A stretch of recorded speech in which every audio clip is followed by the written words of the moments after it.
By the time I was 16, I was doing heavy drugs. By the time I was 18, I was on narcotics daily basis. I had gotten into every ill thing you can imagine. Prostitution, drug dealing, hanging out with gang members, stealing, theft, like you name it, I had done it. If there was a drug out there, I had tried it. And then before you know it, I was completely out of touch with reality, and yeah, it wasn't, I thought I was out partying and having a good time and escaping and forgetting about all these things, but I was just really masking pain. Mindy Lackore knows what it means to overcome. As a peer recovery support specialist, she's dedicated to helping others facing substance abuse, showing that your past doesn't have to determine your future. I had been in and out of jail quite a few times, from the age of 20 to 30. Then I got randomly pulled over one day after I'd left, and we didn't just pull right over. The person that I was with was like, drive. And I pulled over at a gas station. The officer's like, get out of the car. I'm like, what? I was like, but why? Were you sober at this time? No. Okay. No. I've always been a pretty functioning addict, though. I can still have like a conversation with a police officer and maybe get out of a ticket. To me, that's functioning. But I was like, why? He's like, well, you don't have a license plate. I was like, well, I just bought this truck. He's like, where's your registration? And I was like, 1 second. I'm digging through the car looking for it. And then the person I'm with is like, drive. And I was like, I'm not going to drive. I mean, we've got a firearm, a pound of meth, and, tens of thousands of dollars in the car. And he's like, you need to take off. And I was like, nope. And then he slid across the cab of the truck, pushed me out, and took off. And I was like, oh, okay, that escalated quickly. And then the high-speed chase happened. Eventually, I'm picturing a movie in my head. As you're saying this, it sounds like a movie. It felt like a movie at the time, and everything happened so quickly. Like, for people who don't understand or haven't had somebody in their family that has struggled or, with addiction or, landed in jail, it sounds really harsh. Like, they're just people who lost their way. Like, I was just a little girl who lost her way. Welcome to Motivation Monday. Wow, I'm so excited for you guys to hear today's podcast. I sat down with Mindy Lackore, and Mindy is the Chief Operating Officer for Restore Recovery.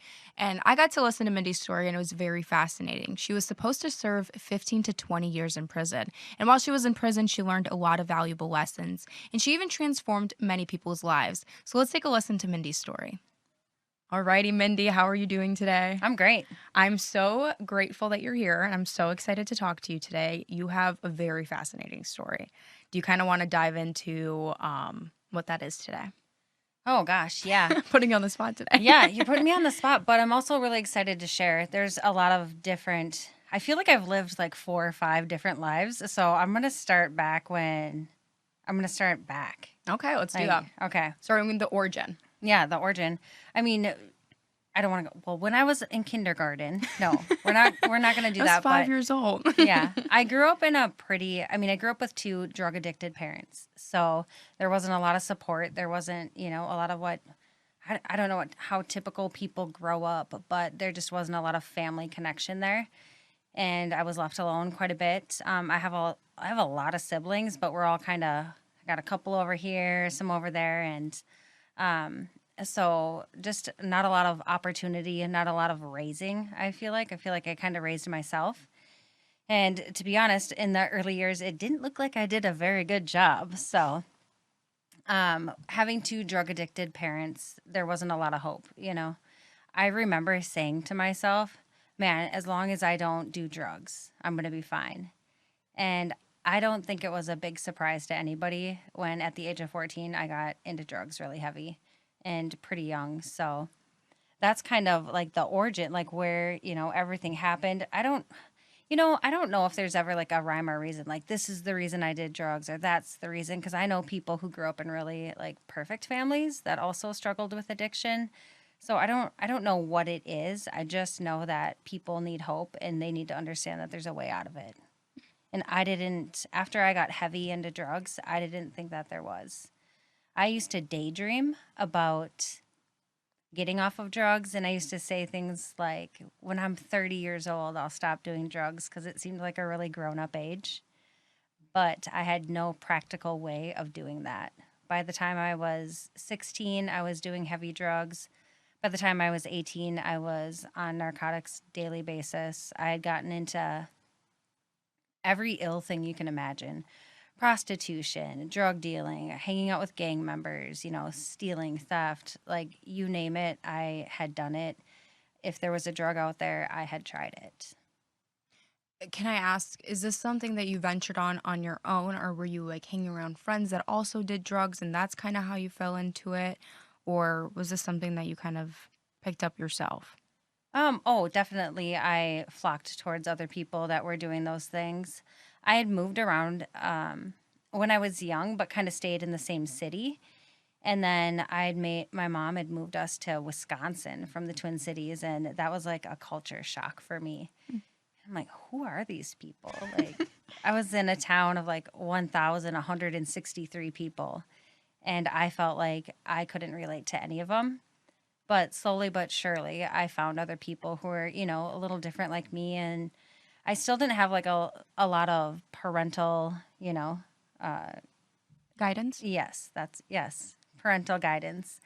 So I hung out with other people who were out running amok and got into drugs. Hmm.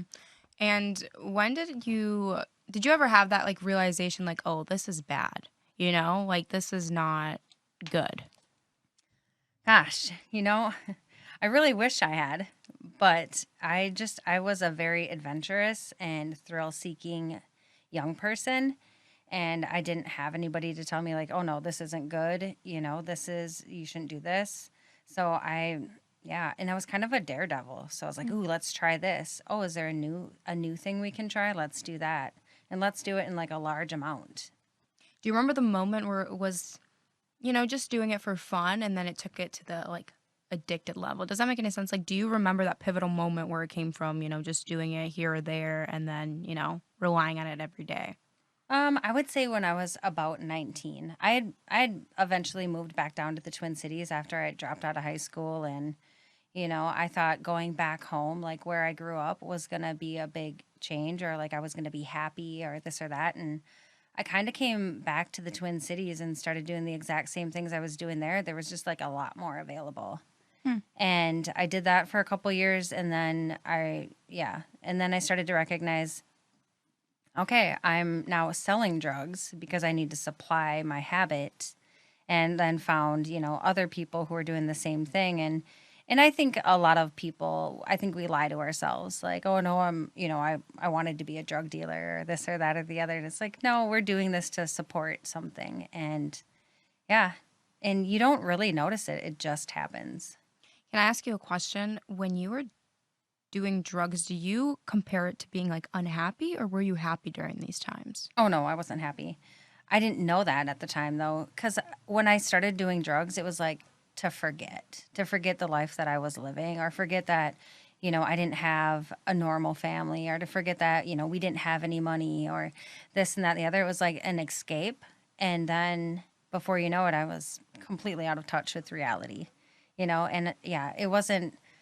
I thought I was out partying and having a good time and escaping and forgetting about all these things, but I was just really masking pain. Hmm. Yeah. So did it go to a point where you were doing it every day or was it just Oh, kind yeah. of? Yep. Every day. Once I got into methamphetamines, I really stopped doing all other drugs. I'd tried everything and, had bouts of like, oh, I'm on cocaine right now, or I'm doing a lot of LSD. But once I tried meth, I just kept doing meth. Did you ever have the fear of like taking this drug or trying this thing? Did you have like that fear within yourself? No. You never did? Nope. I was never afraid that like I would die. I was never afraid that, yeah, I just didn't have that fear. Why do you I think that is? I don't know. I had never met, I'd never lost anybody. I'd never seen that. I mean, I think nowadays people are dying left and right, and it's just a part of it. Like there's Narcan, there's all these life-saving drugs that bring people back to life. But at the time that I was doing drugs, people weren't necessarily dying, or you weren't hearing about it. Hmm. So you were going down this path. You were kind of doing drugs, hanging around people that you weren't supposed to be hanging around. Then what happened? Let's see. Well, once the drug dealing started, you know what? Wait, this is going to sound crazy. Everybody that I knew thought it was crazy at the time, but I got married at the age of 22 to a really great guy who was Oh. also addicted to drugs and who also sold drugs. But despite all that, he was a really great guy. And I got married to him. Are you guys still married? No, we're not. Okay. But we're very much so like great Close? friends. Yeah, and we have a 10-year-old daughter. So I hashtag no regrets. But we were really young. We were really broken. And I had a warrant for my arrest. It seems like I always had a warrant for my arrest. And he was never in trouble, but he was, addicted the same way as I was. And Can I ask, before you Yeah. get into that, what was the dynamic like being with somebody that's also kind of facing the same thing? just, what I think it was like extreme codependency, but like we loved and cared for each other, took care of each other, made sure, and just, I think because I'd never had a family really, I like looked for that and I found that in him. So we're just like one little methed out happy couple. And again, it probably happy isn't the right word, but we were delusional. And I told you earlier that I used to say things like, "Oh, when we're 30, we'll stop using drugs." And I really had no idea how to do that. He was a little bit different than I. He grew up in a really loving, like supportive home with his mom, and I don't know why he got into drugs, but he did. And so it was really easy for him to walk away. He was like, "Okay, we're 30. Let's go." And he just did. He just And walked away. he just stopped. Yeah. Huh. I was like, "Oh, shoot." Was a part of you kind of hurt? Like, did that feel like, this might be weird to say, like a betrayal, like you guys were kind of doing the same thing and then he walked away from it? Well, he walked away from it. He didn't walk away from me. I'm the one I walked away once I realized that I was not going to be able to stop. Huh. I was like, "Oh man." I was like, "Wow, he just did it." And I was like, "Well, maybe this is just who I am. Like maybe this is just the life that, like I grew up with drug addicted parents. Like this is just the path for me." And, I had been in and out of jail quite a few times from the age of 20 to 30. Like I said, I feel like I always had a warrant out for my arrest. They always put me on probation, and then I always got picked up on a violation. But one of the times that I was in jail, I think I was like 23. There was this woman that came in to talk about, and she wasn't talking to me. She was like meeting with my bunkie and telling her about Teen Challenge and how she could go to treatment and her life would be different. And just like kind of listening, I was like, I don't really believe in God, and I don't really know this woman, and she's not really talking to me, but I believe everything she says. She had like an authority in a sense? No, she came in to talk. She was like a representative for Minnesota Adult and Teen Challenge, and she would come in to talk to the inmates. And I just so happened to, be listening one day. And it wasn't my time yet, though. I was listening, but I wasn't ready. And I remember telling people after that, after I got out of jail, I was like, man, if I ever like really want to turn my life around, I'll go to that Teen Challenge place. And I remember even recommending it to other people. Like, man, you're in really bad shape. You should maybe try Teen Challenge. But you haven't yet. Yeah, but I hadn't. I hadn't at that point. But whatever that woman said, I believed her. Why do you think you believed her? I don't know. There was something about her. She had this like light air about her. And she had talked about her story of recovery and it resonated with me. And I think I had maybe like heard of a couple people from my past going to Teen Challenge and I'd never seen them again. So I was like, oh, it must work, Yeah. So I was, in my early 20s at the time. And so after I got out of jail, I kept going down that same road. My husband had stopped using drugs.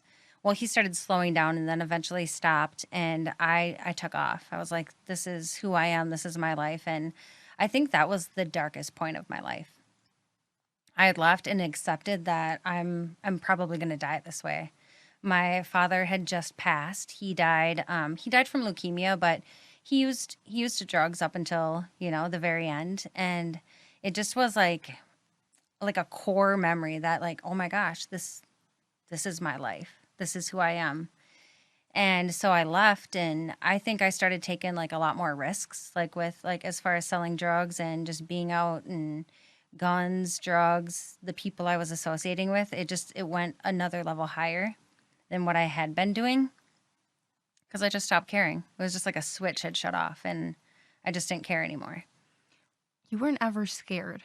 No, like I'd seen a lot, I guess, as a child, and I didn't have that fear factor for me. In fact, I think I like craved that kind of like adventure and like danger. Mm. I don't know. Maybe I watched too many gangster flicks as a kid. I'm not sure what it was, but this like petite little girl with like blonde hair and blue eyes had no fear.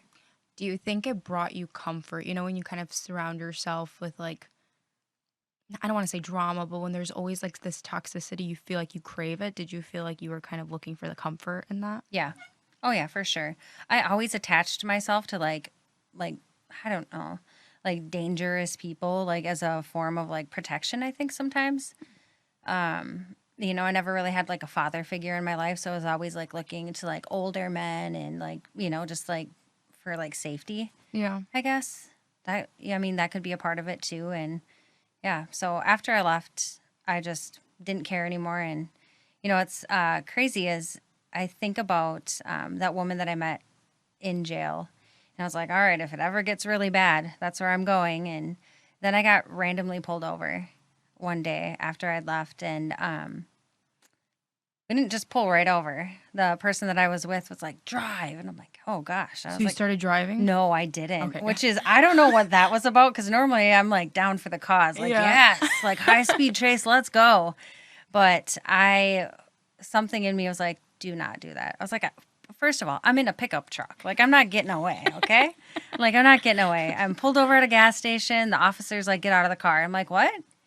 I was like, but why? Were you sober at this time? No. Okay. No. I've always been a pretty functioning addict, though. Like, not functioning in like, the way that I've got a bank account and like my stuff together and I'm holding down a job, but I can still have like a conversation with a police officer and maybe get out of a ticket. Like, to me, that's functioning. But I was like, why? He's like, well, you don't have a license plate. I was like, well, I just bought this truck. He's like, where's your registration? I was like, 1 second. I'm digging through the car looking for it. And then the person I'm with is like, drive. And I was like, I'm not going to drive. I mean, we've got a firearm, a Yeah. pound of meth, and, tens of thousands of dollars in the car. And he's like, you need to take off. And I was like, nope. And then he slid across the cab of the truck, pushed me out, and took off. And I was like, oh, okay. That escalated quickly. And then the high-speed chase happened. I mean, I'm Eventually, picturing a movie in my head. As you're Yeah. saying this, it sounds like a movie. it felt like a movie at the time. And everything happened so quickly. And, what's funny is that a couple days previous to this, I was sitting at a skate park and thinking like, what is going on with my life? Like, what am I doing right now? I like don't have a home. Like, I don't have, like, I'm living out of this truck, and like, what am I doing? And I remember like saying a prayer, like almost like a prayer, but like almost like a cry for help. And I wasn't a believer. I hadn't been to church, but I remember like crying out to the Lord. And I was like, oh, that was weird. Like, help me out of this. And then 2 days later, I'm getting randomly pulled over, pushed out of a vehicle. And then later on, after everything kind of all the dust settled, he was caught. And it was like, okay, you guys are clearly up to something. Yeah. I'm sitting in a jail cell. Were you And, hurt after you got pushed out of the car? No, I wasn't hurt, Okay. but I did resist arrest. So there was some trauma and some bruises and stuff like that. Once they finally caught back up with me, they caught him in the vehicle, but had to come find me after that. And I had fled the scene.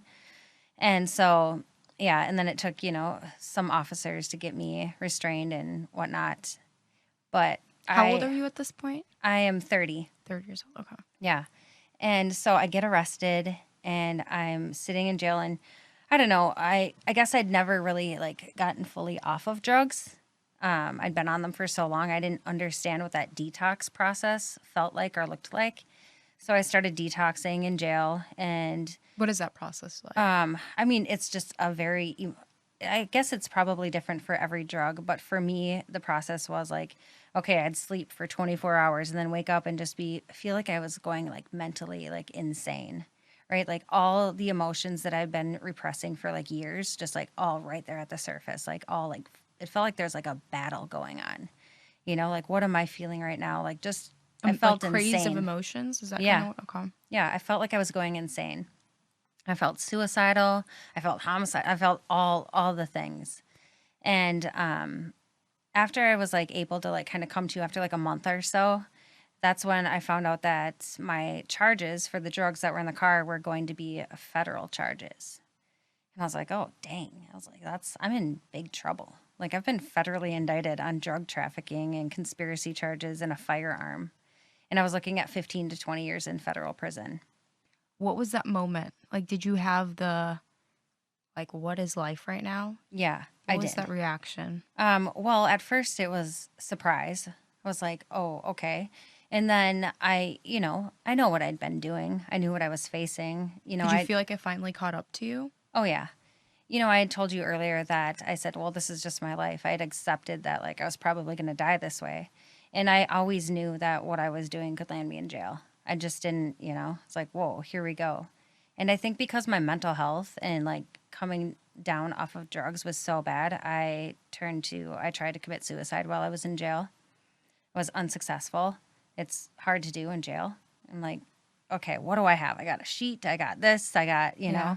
And luckily, I wasn't successful, but I remembered the woman from when I was in jail the first time. Once I started kind of sobering up, and I was like, I got to get into Teen Challenge. And I It's knew, crazy that that's kept popping in your head. I gotta get to Teen Challenge. Like, that was always something that kept coming to mind. I feel like that's very fascinating. There was a reason for that for sure. yeah, it was. Well, for me at that time, I was like, well, maybe it's my get out of jail free card. Because Oh, I knew okay. about people going to Teen Challenge and like instead of going to prison.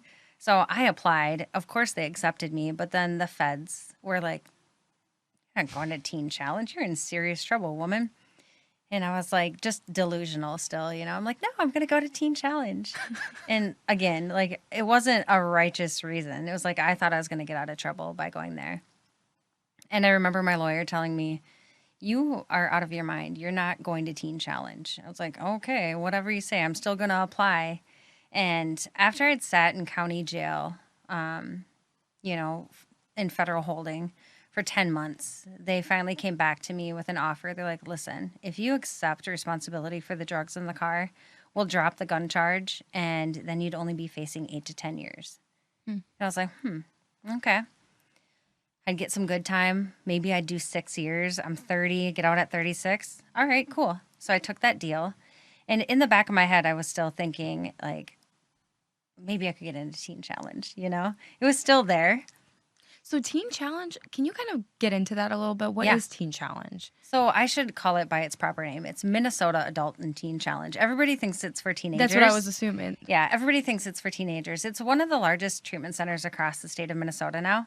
They have 18 centers all across the state. But it started in New York in the early 60s. It's a faith-based program, and it's designed, to help kids get off of drugs is what it started as. And then it's just grown into this huge thing. And it's a treatment program, but it's different. It's a faith-based discipleship program where you are like, you get healed on the inside, you get introduced to God, and you also have like mental health, you have chemical health, you have like a real holistic approach to like every single need that you have. It's a co-occurring program, so it addresses the mental stuff, and it's a year long. For people who aren't even on drugs, I'm like, you'd be lucky to go to Teen Challenge for a year. And you weren't even doing it with, I don't want to say genuine intent, but you were just doing it for, like you said, to get out. I didn't know God. I didn't know anything about him. I wasn't looking to develop a relationship with the Lord. I was literally looking to get out of trouble. Yeah, so after being in county jail or federal holding for 10 months, they said, okay, we'll give you another shot at a detention hearing, which meant I might be able to get out of jail. I was like, ooh. I was like, did you feel lucky in that moment? Yeah, I did. What were you thinking? It's like, if they let me out, I could run. That's what I was thinking. Like, still, clearly, my head wasn't right. I was like, I could run. I could go to Mexico. I had all these ideas. And I got out, and my ex-husband, or my husband at the time, he is like, and he didn't want anything he was done. He was done with me. He was like, listen, after I got out, he let me stay at his house, and I relapsed. And he goes, you need to go to Teen Challenge. He goes, not to get out of trouble, but because you clearly can't stay sober. So I went to Teen Challenge, and then I begged my judge to let me stay there until and like sentence me after I completed the program. And again, still not really going for the right reasons, but I got there and something happened. Like I was like radically transformed and introduced to God. Hmm. And as a result of that, I wanted to do something different. I had like found this will and this hope to live and like to live a different life. Do you feel like if God wasn't introduced to you then, would you have become sober? I don't know. I don't know what would have happened. I think my life would look a lot different than it does now. Hmm. In a little bit, I can tell you about, after what happened after that. And yeah, I would definitely wouldn't be the person that I was today. I mean, God is at the center of everything that I do. And I might still be out there. Who Hmm. knows? I could have successfully killed myself. I could have, just kept going down the same path. Who knows? So you still had to serve 2 years afterwards, right? After the teen Yes. program? Yep. So I went to sentencing after I'd gone through Teen Challenge, and I remember my judge saying to me, he goes, "I don't even recognize you." He's like, "The person that I'd seen like a year ago is not the person in front of me today." What do you think the biggest change was outside of like Gosh, sobriety? there was a hope. There was a light that came back on. I mean, if I were to show you pictures, you wouldn't probably recognize me either. It was just like it's like somebody turned a light on. So there was physical changes Yep. as well as internal. Hmm. Mm-hmm. Yeah, it was. I should have brought you a mugshot.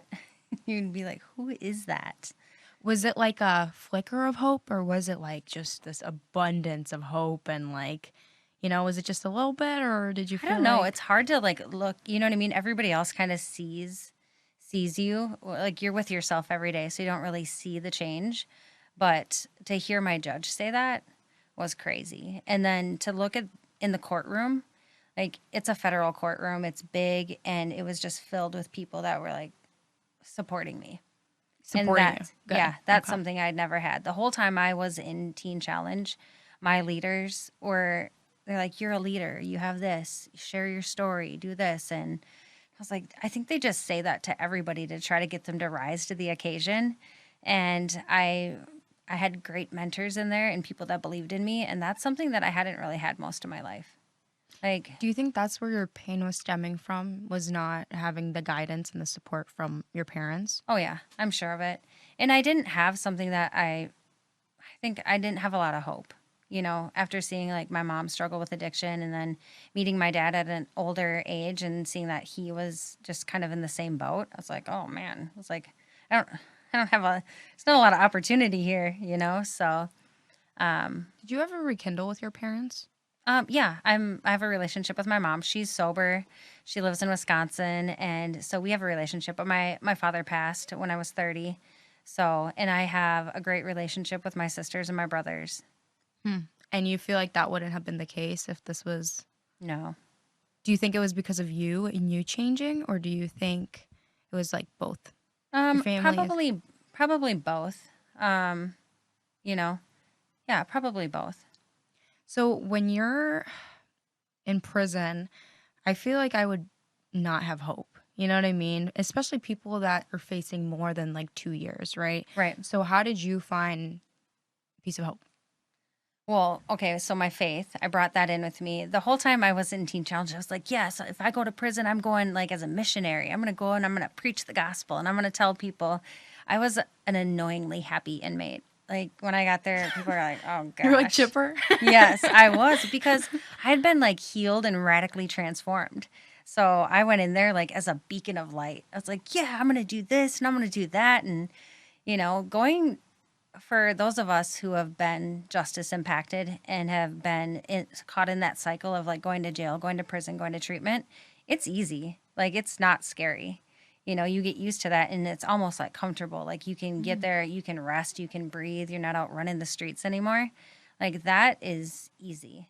But I was going in there different than I had ever before. I was going in there with hope and going in there with a belief that my future was going to be different. Any other time I went in there, I was like, here we go. Just here to take another little break and then go back out there. For people that are in prison and don't either share the same faith with you, how did you kind of deliver your hope and message to them? Oh man, anybody who would listen. I think, telling people like your truth, like my truth, like telling people about God is one thing. And I would have never listened to somebody telling me like God is real, you got to do this or the Bible or go to church. I wouldn't have listened, but I think when you walk out your faith in a way that people are like, "Oh, okay. Oh, all right." You can see the difference in the way that people walk. You can see the difference in the blessings and the favor that they have. Like, and you start to notice that. I think that's like the best way to kind of share hope with people. So when you were in prison, what future did you hope for? What were you kind of envisioning that gave you that sense of happiness? Well, when I had made this deal with the Lord, I said, if you can deliver me from this prison sentence, like I'll do whatever you want. And at the time, I was talking about literally the sentence, but He delivered me from like so much more than that, that I knew because He did that for me, that He could do that for anybody else. At one point in time, I had a friend tell me, a friend from my old life, and he's sober now too. But he told me, he said, "You're the last person I thought would get sober and change their life." And I could have taken that a couple different Yeah, ways, what? like, "Thanks, jerk," but instead I took it as like, "Wow, if I can do it, then probably anybody can do it." Hmm. And so I knew I made that deal with God. He delivered me from like not I still went to prison, so he didn't deliver me from that. He delivered me from a life of sin and hopelessness. And I wanted to share that with other people. So I knew when I was in prison, when I was out of prison, wherever I went, that I was going to try to like help people to understand that there's hope out there. So, okay, walk me through. You get out of prison. It's a new environment. I mean, there's different changes. Hmm. We had Justin McNeil on in our last episode, and he kind of told us a brief story about you. If you'd like to share that Oh in my your own gosh. words. Yes, I share this story more often than I ever thought I would, but The stupid soda machine. I know. Listen, I was only gone for a short period of time. And I know there's people who do, I work in reentry and I work with people who have done like 15 years or more. And so for me, being gone only a couple years, I got out and I remember I was with my mother in law at the time. And it was like my first outing, like after being in prison and being in the halfway house. And we went to Devani's, and there was this. I said, "Oh, I gotta go get a drink." And so I mean, you've been to Devani's. I have not, Oh, you but sounds haven't? good. Okay, all right. Well, anyway, so I go up to the soda machine. I've got my cup, and I'm looking at the machine, and it's all digital. It's a digital screen, and it's like, okay, choose your soda. Now choose your flavor. Now choose your size. And I got so overwhelmed. There's like a line of people like behind me, and I was like, I just want the soda to come out, and I couldn't do it. Just give And me so a regular Coke. I went back to our table, and she's like, "Where? I thought you were going to get something to drink." And I was like, "I'm overwhelmed." I had like almost like an anxiety attack because life was moving really, really fast. Things had changed. Technology was different, and I was like, "Oh, I'm in for like." There's a learning curve, and I gotta like kind of tiptoe back into this. Is that not scary? Like, I'm trying to put myself in your shoes or your perspective. You know, in prison, they kind of tell you what to do. It seems like, I don't know, I've never been, but that's kind of my assumption. Like, they give you certain foods. You don't really have much choice or much Right. option. So now you go to a gas station and there is like 50 candy bars and things like Mm-hmm. that. Like, do you not? I get overwhelmed already. So I Yeah. can't even imagine being in prison for a few years and then having to deal with all that. So, how is that kind of process? Yeah.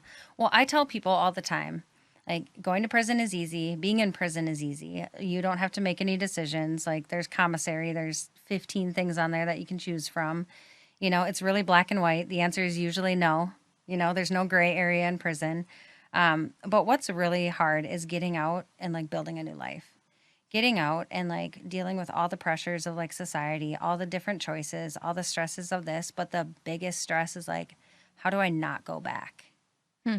When you've been stuck in that cycle of returning to prison, returning to jail, going to treatment, it's easy to do that. And you don't have to work really hard at it. But to get out and build a life like different than you've ever done before, that's a lot of pressure. That's actually terrifying. Guns, drugs, high speed chases don't scare me, but like success scared me. Who did you want to be? I knew I wanted to be a person that helped other people. I knew that I wanted to inspire hope. I knew that I wanted to use everything I'd been through to help others. Hmm. So then walk us through with what you do now. Oh yeah. Oh, this is the good stuff. This is the good stuff. Let's see. I still work at Teen Challenge. I'll work at Teen Challenge Wow. till, yeah. I started working there about a year after I got out of prison. And I've been there now for 14 years, something like that. I don't know. I'm losing track of the years, okay? Um, Every day's a happy day there, so yeah. you don't. You know what? I'm going to share something. So I had this boss when I was in prison who worked in the garage with me. I got to work on tractors and stuff, which was really cool. But he said to me, you know what? They're all good days. Some are just better than others. And that has Mm. stuck with me like forever. I use that line at least once a week. I'm like, okay, this day kind of sucks. I'm like, but they're all good days. I gotta So, start saying that. yeah, Yeah, it's seriously. good. I mean, it reminds me of where I was and how far I've come. But so I've worked at Teen Challenge. I worked there for 12 years. I've served in every role you could imagine. I've been a recovery coach, I've been an aftercare chaplain, I've been a manager, a director, and I loved every single moment of it. I've had great people pouring into my life, building me up, raising me up as a leader. One thing I noticed in my years of working there is that people would leave and they'd come back. No different than any other facility. But I started asking questions like, what's missing? What was missing? Why are you back here? And very similar to me, like at one point in my life, I didn't have family, I didn't have support, I didn't have community. And so I had dropped one of my clients off at a sober house after she was done with Teen Challenge, after being in this like really great, like loving, supportive environment for 12 years. And I dropped her off at a sober house and I remember leaving and crying. Mm. I was like, man, if that's where she has to go to start her life over, like, I don't have a lot of hope. And I knew then that, I'd talked about starting like sober housing, but I knew then that I wanted to do that. And so it was always kind of lingering in the back of my head. And I had this really great career at Teen Challenge. I was the director of the women's program, and walking away from that was really, really hard. But I knew that God had been urging me in another direction. So 2 years ago, with a couple of friends of mine, they were kind of thinking the same thing. And they were both justice impacted. They let's start a community for people like us. Mm. Let's support women outside of treatment, outside of prison. And so we had no idea what we were doing. And now it's 2 years later, and we have 6 women's sober houses across the state of Minnesota. We're a recovery community organization. We have, I think, 11 employees, and yeah, and watching like people rebuild their lives. There's just nothing better. There's nothing better than that. Being that person that everybody thought, like, you're the last person that I thought would get sober or like do something good with their life. Seeing that happen for people over and over again, that never gets old. So, Can I ask you a question? Wow, yeah, that's a huge milestone and accomplishment. That yeah. is very cool that you do that. Something that I was wondering, like if somebody is really down bad, Mm-hmm. what can you possibly say to help them? Mm. How do you help them? That's the $1 million question, Because it's right? like, I'm sure that they'll say, you don't know what I've been through. I've Mm-hmm. been through this, A, B, C, and D. And it's just, I always wonder that, like, is there a right thing to say? Mm. I was just talking with a friend of mine on my drive up here, and he was saying, and this is a very true statement. People don't always want an answer, or they don't want you to tell them what to do or what to say. They just want you to listen. And Mm. sometimes just listening to somebody makes them feel so important and so heard. And they're like, okay, all right, maybe this is somebody that could help me in my life. Mm. So do you feel like at the time when you were not at your best or you didn't Hmm. feel at your best, do you feel like you just wish somebody would have listened? Yeah. I wish that somebody would have listened and somebody would have just, yeah, been there to walk it out with me. That's what people need, like a cheerleader. Mm. Like, hey, you got this. You can do this. I will not pretend that I have all the answers. I mean, I have right now, and like on a day-to-day basis, I stop in to my sober houses and I have about 20 women in one area, and I do not have the right thing to say to all of them, but I will always be there to listen. Hmm. And that's important. Has anybody came out and been like, you have helped me so much, like you have changed my life? Oh yeah, I do. I hear that. I hear that. One thing that, over time you start to realize is that people need to come to their own realizations.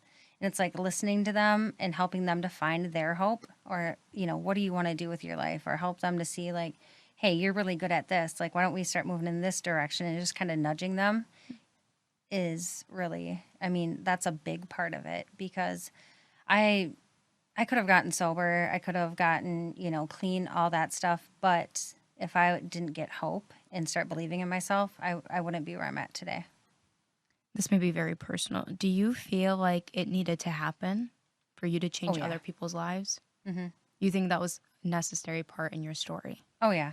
I think that God intervened and did exactly what was necessary. Like me getting arrested, like I say this quite a bit, my scars and the things that I've lived through are like now my badges of honor. It's what qualifies me to do the work that I do. You feel like if you hadn't been pulled over that day, things would have not been where they are right now? Probably not. Hmm. Yeah, you remember how in the beginning of my story I always said like when I'm 30 I'll get sober? I got arrested and pulled over when I was 30. Like the Lord knew I couldn't do it on my own. That is ironic. Yeah. Ironic timing. 30 Yeah. years old is when you said. Yeah. I mean, me and my ex-husband, we said that all the time. Yeah, when we're 30, that's a good age. And the Lord knew that I couldn't do it. He's like, "Oh, I'm going to have to help this girl out."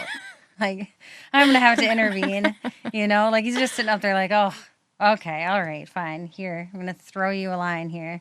I feel like But oftentimes people really want control over their own lives. mhm, Does that make sense? And sometimes you really do need to take a step back and be like, okay, yeah. I don't have the answers for everything. I need help? Yeah. And I feel like you were open for help. So that's kind Yeah. of why that happened. That's Yeah. Well, fascinating. when you're in a jail cell looking at 15 to 20 years in prison, you're any kind of help. Yeah.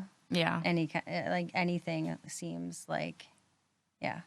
Wow. That is a very fascinating story. So, what do you think? Have you had somebody kind of change your life? And I don't know, somebody that has been in one of your houses kind of come up to you and like say something along those lines? That make any sense? I Well, have to repeat that.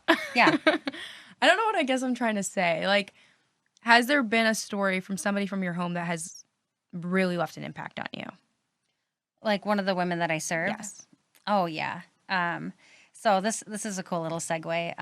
The very first client that we had at Restore Recovery, her name's Christine. She won't care if I share. But I had met her in Teen Challenge. She had gone through the program a couple times, and she was the first client. She's like, "I'm coming to your house. I'm coming to your sober house." And I was like, "Cool," because we just opened it and we need people. And so she came and she was a leader there. She listened. She's like, "Okay, what should I do? Like, how? I mean, she's a smart girl, but she was willing to be led. And that's a big part of being a strong leader is like also being willing to be led, being humble enough to like say, "Hey, I don't have the answers. Like, what do you got?" She did that. She started an internship, got a really cool job, started school. Now she's got a 3-bedroom townhouse. She works for Restore Recovery, and she just got to visit with her kids again for the first time in 2.5 years. Wow. Yeah, she didn't know. She wasn't sure if she was going to be able to ever see them again. But in faith, she's like, "I'm getting a 3-bedroom townhouse. I'm going to decorate their rooms as if they're moving right into them." And now it's like coming to fruition. And that is, yeah, that is really cool. And she reminds me all the time. She's like, "Thank you." She's like, "You've been a strong leader. You've been a mentor." And I'm like, man, I was like, "You're really easy to believe in. Oh. So, Do you attach your old self to your personality now? Does that make any sense? mm, Do you like relate to your old self, or is that somebody else? I do. I very much so. And I'm going to get a little spiritual on you. Go ahead. Okay. I believe that. So when I became a Christian, I was terrified. I was like, I don't want to do this. This sounds boring. Like some cookie cutter Christian person who's gonna, stand and kneel in a pew, and it sounded boring. It sounded dreadful to me. And I've always been like kind of a weird, quirky girl. I like strange things. And, you know, even though I was broken before, I don't necessarily identify to that. I try not to forget how broken I was so that I can keep helping people. But one thing I believe is that God gives you your personality before you are even like born. He decides like, okay, this little weirdo is going to do this so that she can accomplish this, so she can reach these people. And my personality hasn't changed, but my character has. Like my character needed to change, Very but well my said. personality is very much so. I don't feel like I can't identify with my old self, but I definitely don't identify with the character that I once had. What do you think your mission is? Mm. To help as many people as I can before I'm taken from this earth. To help, broken people feel less broken, to inspire hope, to raise a beautiful daughter who, isn't scared of the world, who's like a strong leader and loves people. What do you think the biggest misconception is? Do you think of people coming out of prison? Gosh, I don't know. I work like tirelessly at like trying to help people like break the stigma of like people who have been to prison. Like I think we're calling them justice impacted people now. I kind of like that. Rather than Yeah. like former inmates or prisoners. And it's those labels. It just like for people who don't understand or haven't had somebody in their family that has struggled or with addiction or landed in jail. It sounds really harsh. Like they're just people who lost their way. Like I was just a little girl who lost her way and then just like wasn't afraid of anything and got involved in every bad thing that was available. Just like looking for a connection, looking for community, looking for safety, I think. You think it's a lack of understanding? Sometimes Yeah. that judgment comes from a lack of understanding. Oh yeah. Yep. And did Because you? Oh, go I ahead. don't think if you look at me like today, like you're not like, oh, that girl's been to prison. That's some hardened criminal. Like I don't think people think that when they look at me. So it's kind of fun to walk into rooms and be like, okay, so after I got out of prison, and everybody's like, what? You know? It's I think that helps, and I will use that. I will take that, Yeah. to help people to understand. Very cool. And we are wrapping up on time, but I do want to ask you if there's one piece of advice you could tell your younger self, what would it be? Ooh, that is a good one. Let me think on that. Take your time. Oh yeah. It's a hard hitting question. It's It really is. Dang, you should have emailed that to me first. Well, I like it because it's like a genuine, like Yeah. the first thing that comes to mind, you know? Yep. What would I have said to my younger self? Huh. You are worth so much more than you know. Mm, Oh yeah, now I'm gonna that's cry. beautiful. No, No, that's that's what I would have said because I think I spent a lot of time believing that I wasn't worthy or I wasn't good enough. Yep. I love that. And I'm so grateful that you came and told your story Yeah. and that you helped so many people with it. And Yeah. I'm just so grateful I got to meet you today and talk to Yay. you. So Thank you. so Yes, much. this has been fun. Thank you.